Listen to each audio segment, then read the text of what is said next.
Hi guys, Sara Vandevore here, Premier Leader of Posh Bubble Babes. I am hopping on to help you guys with the topic of VIP groups engagement.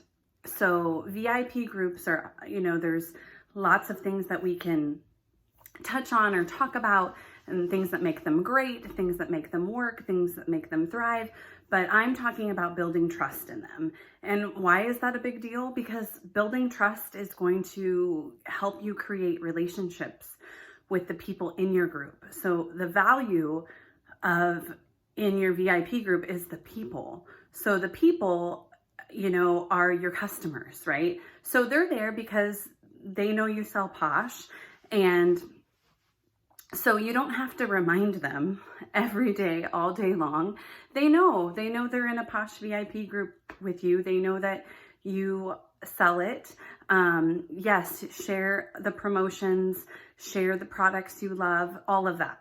That's not what I'm here to talk about. So I'm here to talk about, how do you get engagement? How do you get people to respond, interact, so that you can build that trust with them. So it's I kind of look at it as creating a safe space environment. So my VIP group, I feel like, is successful because I use it as sort of my venting place. I use it to talk about my life. I use it to vent about things going on in my life. I use it to talk about things that I love, things in my lifestyle. So it's really more than just talking about products and just talking about the sales and just talking about the promotions and just putting graphics on there that Posh shares with us. So it's really about building trust. So how do you do it?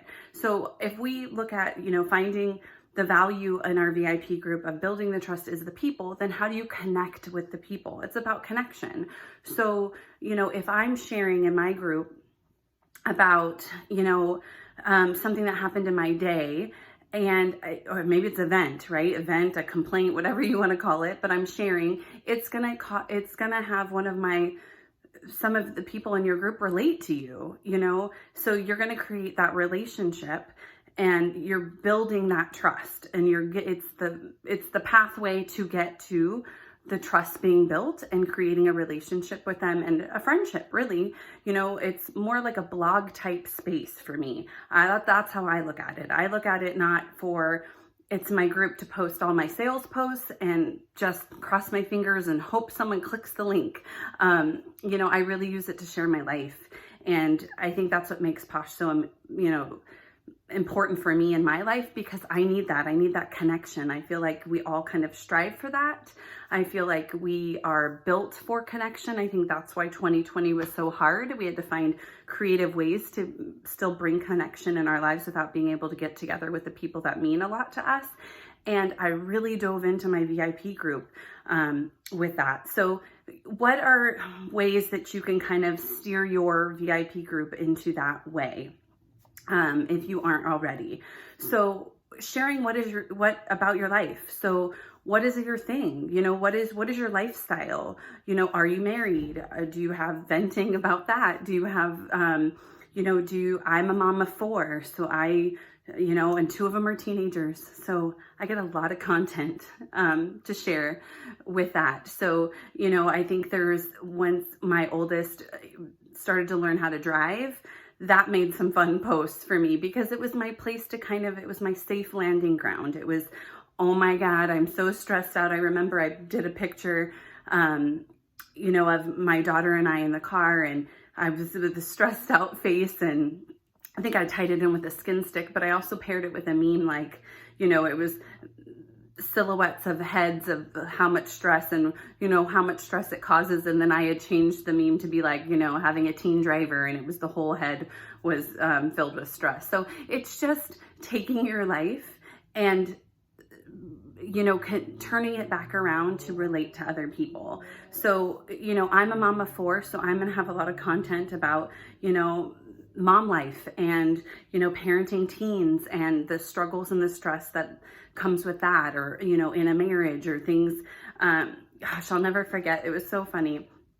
I had got so many interactions off of a post that I did one time, and my husband was going out of town, and I was like, gosh, I'm really gonna miss, I'm gonna miss him the days that he's gone, because he makes the coffee and he takes out the garbage. And I was like, but I'm not gonna miss this. And I posted a picture of his chair scooted out from the table, because he never scoots his chair in, and it drives me insane. And I got people who never interact on my posts laughing and interacting and going, oh my gosh, my husband does the same thing. It drives me crazy. So I made a relationship with somebody, right? I made a connection. It's relatable content. If you're not married, if you don't have kids, that's okay. We're all different. I think that's the beauty of, our own VIP groups. You create the vibe, and there's something on some level you're going to connect with other people. I also am a huge reality TV watcher, so I use that.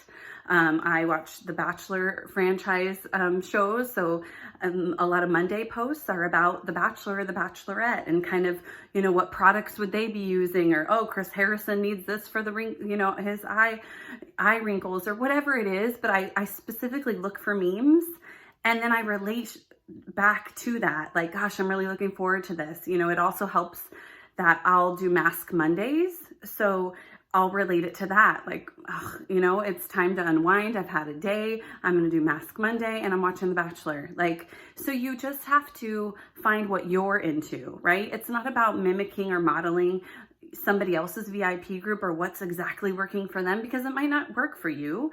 Share your life, share what's going on with you. So use those life experiences and topics and things, and how can you share more to make it more of a blog type space, a safe landing point for people to be like scrolling their feed, because everybody's scrolling their feed.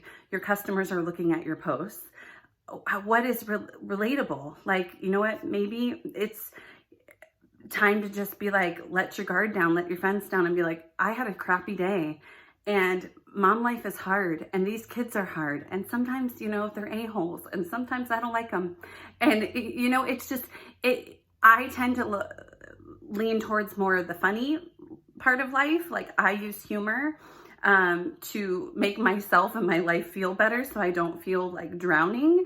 But that's me, that's my personality. So I think, if you're taking your stories from your day, if you're, whatever that looked like, and you're spinning it to winding down, taking care of yourself, the power of pampering, all those things that our company is about, without just posting sales graphics. And because they're going to see those elsewhere, they're going to scroll right past that. They know what you sell.